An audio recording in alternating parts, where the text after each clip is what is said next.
राधे राधे, जय श्री कृष्णा। दोस्तों, स्वागत है आप सभी का आपके YouTube चैनल श्री राधा कृष्णा कृपा पर।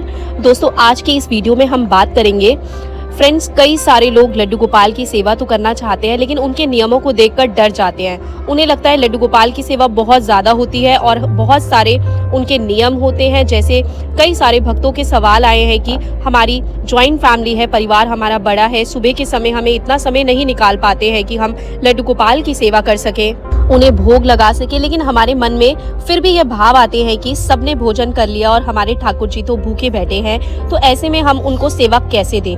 तो दोस्तों, हम सभी सनातनी होके घर में लड्डू गोपाल जी मिल ही जाते हैं और सभी का मन करता है अपने बाल गोपाल की सेवा करने का। लेकिन जैसे कि मैं हमेशा कहती हूँ ना कि लड्डू गोपाल की सेवा आप अपनी क्षमता अनुसार करें, जितना समय आप उनको दे सकते हैं उनकी सेवा करें। किसी की देखा देखी आपको नहीं करना है, उन्हें सेवा नहीं देनी है किसी की देखा देखी आपको।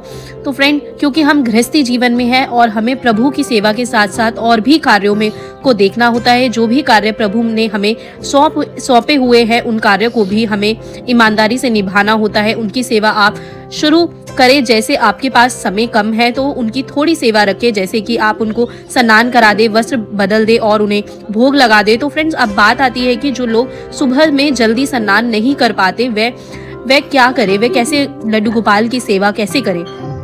और देखिए फ्रेंड्स, वैसे तो शास्त्र विधि अनुसार अगर हम देखेंगे तो शास्त्रों में बिल्कुल मनाही होती है, किसी भी तरह की पूजा पाठ आप बिना स्नान किए कर ही नहीं सकते। लेकिन अगर हम अपने बाल गोपाल की बात करें तो बाल गोपाल हमारे प्रेम के भूखे होते हैं, ठीक है ना, और हमारे घर के बच्चे की तरह होते हैं, ठीक है। तो वो सिर्फ आपका प्रेम देखते हैं। अब आप क्या करेंगे, सुबह में अगर आप स्नान नहीं कर पाते हैं तो आप अपने हाथ मुंह धो के वस्त्र बदल सकते हैं, ठीक है। आप उन्हें दूध का बिस्किट या ड्राई फ्रूट्स का भोग लगा सकते हैं। अगर आप अपने लिए इतना सब नहीं कर सकते, समय नहीं है, तो आपको घर में कोई भी बच्चे हो ना छोटे, आप उनसे भी भोग उनके पास रखवा सकते हैं, उनके हाथ से भोग लगवा सकते हैं। क्योंकि जो बच्चे होते हैं ना, वो भी भगवान का रूप होते हैं। और अगर आपके पास बच्चे नहीं है तो फिर आप क्या करेंगे, आप दूर से ही उनके पास भोग रख देंगे, हाथ जोड़ के निवेदन करें, अपने लल्ला से बोले बाल गोपाल भोग लगा लो। तो कहते हैं कि ऐसे में प्रभु भोग लगा लेते हैं। अगर आपके भाव सच्चे होते हैं दोस्तों, तो प्रेम बहुत ज्यादा अधिक होता है ना अपने लड्डू गोपाल के साथ, तो प्रेम ऐसे भी भोग स्वीकार करते हैं। तो देखिए, यहाँ पर मेरे लड्डू गोपाल का स्नान हो चुका है, श्रृंगार हो चुका है। और अगर आज बताइएगा कैसे लग रहे हैं मेरे बाल गोपाल। अगर श्रृंगार मुझे तो बहुत सुंदर लग रहे हैं लाला मेरे, और कलर के जो वस्त्र पहने हैं, देखिए फ्रेंड्स कितने प्यारे लग रहे हैं। आप भी मुझे कमेंट करके ज़रूर बताइएगा। और दोस्तों, लोग ऐसे कह हैं कि ये तो शास्त्र अनुसार नहीं है, हमें ठाकुर जी को नहाकर भी भोग लगाना चाहिए। तो देखिए, आपने कर्माबाई की कहानी तो सुनी ही होगी। तो फ्रेंड्स, कहते हैं कर्माबाई के जो पिता थे ना, वे ठाकुर जी की सेवा किया करते थे।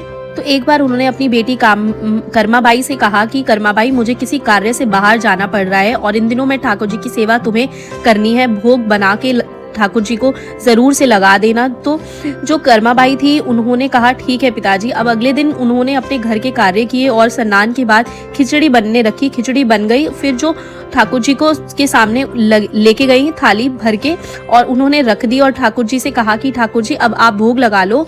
लेकिन उन्होंने क्या देखा, थोड़ी देर बाद जब वो आई, उन्होंने देखा कि भोग तो ऐसे के ऐसे ही रखा है। तो वो जो है कहने लगी, लगता है इसमें घी कम है, इसीलिए ये नहीं खा रहे हैं। वो दोबारा से आई, उन्होंने घी बढ़ा दिया, घी डाल दिया खिचड़ी में। फिर वो आई थोड़ी देर बाद, उन्होंने देखा अभी भी भोग ऐसे ही रखा है। अब क्या चाहिए ठाकुर जी को, तो हो सकता है उन्हें गुड़ चाहिए हो, वह गुड़ भी ले आई उनके पास। लेकिन ये क्या, उन्होंने तो अभी भी भोग ग्रहण नहीं किया था। इस बात पर कर्माबाई रोने लगी। उन्होंने कहा कि जब तक प्रभु आप भोजन ग्रहण नहीं करोगे, मैं भी अन्न का दाना नहीं खाऊंगी। सुबह से लेकर शाम हो गई, कर्माबाई भी भूखी रही। प्रभु को उन पर दया आ गई। तब प्रभु की मूर्ति में से आवाज आई कि कर्माबाई, तुमने पर्दा तो लगाया ही नहीं। तो कर्माबाई बहुत ही खुश हुई, उन्होंने पर्दा किया और क्या देखती, थोड़ी देर बाद जो भोग जो उन्होंने लगाया था, थाली थी भोग की, वह पूरी साफ हो गई। यानी कि प्रभु ने वह भोग जो है ग्रहण कर लिया था। अब कर्माबाई रोज बड़े ही प्रेम से प्रभु के लिए खिचड़ी बनाती और प्रभु को भोग स्वीकार करते। तो जब कुछ दिनों बाद उनके पिताजी वापस आए, उन्होंने सारा हाल पूछा तो कर्माबाई बोली, कि पहले दिन तो ठाकुर जी ने बहुत देर लगाई, लेकिन अब तो मैं सुबह ही खिचड़ी बना देती हूँ और सुबह ही प्रभु भोग स्वीकार कर लेते हैं। जब उन्होंने यह लीला देखी तो वह बेहद प्रसन्न हुए। उन्होंने अपनी बेटी से कहा कि मैं सारी उम्र पूरे नियम अनुसार प्रभु की सेवा करता रहा, लेकिन बेटी तू तो धन्य है, तूने तो प्रेम से प्रभु को रिझा लिया। तो फ्रेंड्स, ऐसा करते करते कर्माबाई को यह महसूस हुआ कि मैं सारे घर के कार्य करती हूँ, तब तक तो प्रभु मेरे को भूख लगने लगती होगी, तो क्यों ना मैं सुबह सुबह ही उनके लिए सबसे पहले खिचड़ी बना दिया करूं, उसके बाद घर के अन्य कार्य किया करूं। और जो रोज बिना नहाए ही खिचड़ी बनाती थी, लेकिन उनमें इतना प्रेम था अपने प्रभु के प्रति कि प्रभु उनका दिया हुआ यह भोग भी स्वीकार करते थे। और कहते हैं कि पिता की मृत्यु के बाद वे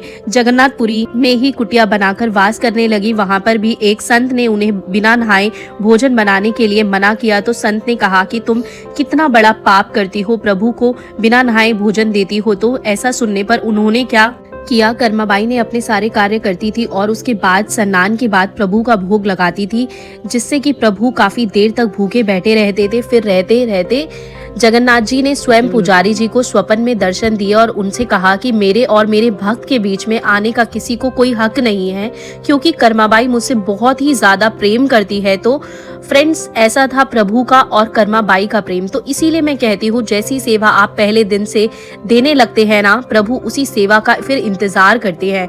जैसे सेवा आप पहले दिन से देंगे लगेंगे ना, प्रभु उसी सेवा का फिर इंतजार भी करते हैं। तो फ्रेंड्स, हम सभी गृहस्थ जीवन में रहते हैं, हम कर्माबाई और मीराबाई तो नहीं बन सकते, लेकिन हाँ फिर भी अपने प्रभु से प्रेम करें और उनकी सेवा में शुद्धता पवित्रता का पूरा ध्यान रखें। उम्मीद करती हूँ आज का वीडियो आपको अच्छा लगा होगा। वीडियो पसंद आया तो लाइक और शेयर कर दीजिएगा, कॉमेंट जरूर करें, चैनल को सब्सक्राइब कर ले अगर आप पहली बार इस चैनल पर वीडियो देख रहे हैं। तो इसी तरीके से मैं मिलती रहूंगी आपसे अब अगली वीडियो में। फिलहाल अभी आप सभी को मेरी तरफ से राधे राधे, जय श्री कृष्णा दोस्तों।